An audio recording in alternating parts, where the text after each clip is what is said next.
ಇನ್ನೊಂದು ಕಣ್ಣಿಂದು ಒಂದು ನಾಟಕ, ಸೆಂಟ್ರಲ್ ರೌಡಿ ಅಂತ ಒಂದು ನಾಟಕ, ಪ್ರಭಾಕರ್ ಇರೋ ಅಂತ ಕಾಣಿಸುತ್ತೆ. ನಾನೇ ವಿಲ್ಲನ್ನು, ಮೇಯ್ನ್ ವಿಲ್ಲನ್ನು.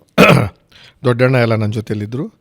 ಅರಮನೆಯಲ್ಲಿ ಶೂಟಿಂಗು, ಅದು ಹಿಂಗೆ ಫೈಟಿಂಗ್. ನಾನು ವಿಲ್ಲನ್ನು. ಅವತ್ತೊಂದು ದಿವಸ ವಿಲ್ಲನ್ನು ಹೀರೋ ಒಟ್ಟಿಸ್ಕೊಂಡೋಗಿ ಹೊಡೆಯೋದು, ರಿವಾಲ್ವರ್ ಕೈ ಕೊಟ್ಟಿದ್ರು. ಸ್ವಲ್ಪ ಈ ವಿಲನ್ ರೋಲ್ಗಳಿಗೆಲ್ಲ ಕಾಮಿಡಿ ಟಚ್ ಕೊಡ್ತಿದ್ದು ನಾನು. ಬರೀ ವಿಲನ್ ಒಂಥರ ಅಟ್ಟಹಾಸದ ವಿಲನ್ ಅಲ್ಲ, ನೈಸ್ ಆಗಿರೋನೇ ವಿಲನ್. ಹಿಂಗಿದ್ದು ವಿಲನ್ ಇರ್ಬೋದು ಅಂತ ತೋರಿಸ್ಕೊಟ್ಟಿದ್ದೆ. ಅದನ್ನು ಬದಲಾವಣೆ ಮಾಡಿದೆ. ಮಾರ್ಕ್ ಮಾಡ್ಕೊಳ್ಳೋದು, ಬೆಲ್ಟ್ ಕಟ್ಕೊಳ್ಳೋದು, ಕತ್ತಿ ಹಿಡ್ಕೊಳ್ಳೋದು ಎಲ್ಲ ಬಿಟ್ಟು ಸೂಟ್ ಹಾಕ್ಕೊಂಡು ಒಳ್ಳೆ ಬಟ್ಟೆ ಹಾಕ್ಕೊಂಡು ಸುಂದರವಾಗಿರೋನು ಯಾಕೆ ವಿಲನ್ ಆಗಬಾರ್ದು ಅಂತ ತೋರಿಸ್ಕೊಟ್ಟೆ. ಅದು ಮಾತಿನಲ್ಲಿ ಯಾಕೆ ಮಾಡಬಾರ್ದು ನಾವು ಅಂತ. ಅದು ಚಕ್ರವ್ಯೂಹದಿಂದ ಬಂತು ನನಗೆ.